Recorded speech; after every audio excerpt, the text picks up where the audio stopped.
Liebe Freunde, die ihr ursprünglich nicht aus Deutschland kommt, sondern aus schönen anderen Ländern, aus nah und fern. Ich grüße die Libanesen, ich grüße die Türken, ich grüße die Polen, die Russen, ich grüße alle Araber pauschal und alle Menschen, die in Deutschland leben. Ich bin jetzt seit einem Jahr auf der Straße und erlebe Demonstrationen gegen die Merkel-Diktatur, gegen dieses System, das die Existenzen der Menschen vernichtet. Und bestimmt geht es dem einen oder anderen von euch auch so, dass er jetzt große Probleme gekriegt hat, weil die Regierung große Fehler getan hat und die Fehler nicht eingesteht. Wir Deutschen sind zu wenige auf den Demonstrationen. Wir waren zwar mit Hunderttausenden in Berlin, aber die Regierung hat nicht auf uns gehört. Jetzt wird ein neues Gesetz verabschiedet, ein neues Infektionsschutzgesetz.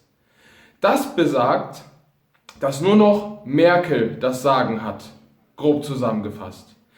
Kein Bundesland mehr von den 16 deutschen Bundesländern hat mehr was zu melden, kein Ministerpräsident hat mehr was zu melden, sondern alle Macht geht zu Merkel, grob gesagt. Das ist eine neue Diktatur. Sowas haben wir seit ca. 80 Jahren nicht mehr gehabt in der Form. Die sagen uns die ganze Zeit, ja, es kommt dann vielleicht eine bundesweite Ausgangssperre, man darf dann überall nachts nicht mehr raus. Aber das ist gar nicht der Punkt. Der Punkt ist der, dass es zu einer Diktatur wird. Und die Ausgangssperre ist sehr schlecht, aber ist gar nicht das wirkliche große Problem bei diesem Gesetz. Das Problem ist, Deutschland wird eine Diktatur. Und diesen Mittwoch, am 21.04. um 9 Uhr, brauchen wir euch alle vor dem Reichstag in Berlin. Merkel wird da drin sitzen und die Bundestagsabgeordneten. Und sie werden für dieses Gesetz abstimmen.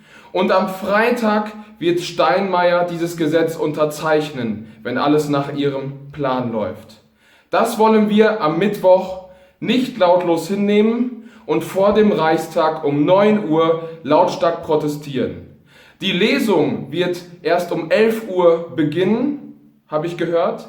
Das heißt, wir müssen unbedingt die ganze Zeit sehr laut sein. Von 9 Uhr, 10 Uhr, 11 Uhr, 12 Uhr bis in den Nachmittag. So laut, dass die im Reichstag alle davon was mitbekommen und die auch mal ein bisschen Respekt bekommen. Ich rufe dazu auf, friedlich zu bleiben, aber sich auch nicht alles gefallen zu lassen von der Berliner Polizei, die schon sehr oft sehr gewaltsam gegen die Demonstranten vorgegangen ist. Bitte macht alles legal, aber bitte setzt euch auch durch. Vielen Dank und ich freue mich, dass ihr den Deutschen helft in diesem Kampf, denn dieser Kampf geht gegen uns alle. Und wir brauchen euch. In aller Liebe, Matteo, der Aktivistmann von YouTube. Und mein Appell an das deutsche Volk, aber nicht nur an das deutsche Volk, sondern auch an das türkische Volk, das hier lebt, an das russische Volk, an jede Nationalgruppe, die in Deutschland ist. Kämpft für die Freiheit und wir haben über 5 Millionen Türken in Deutschland.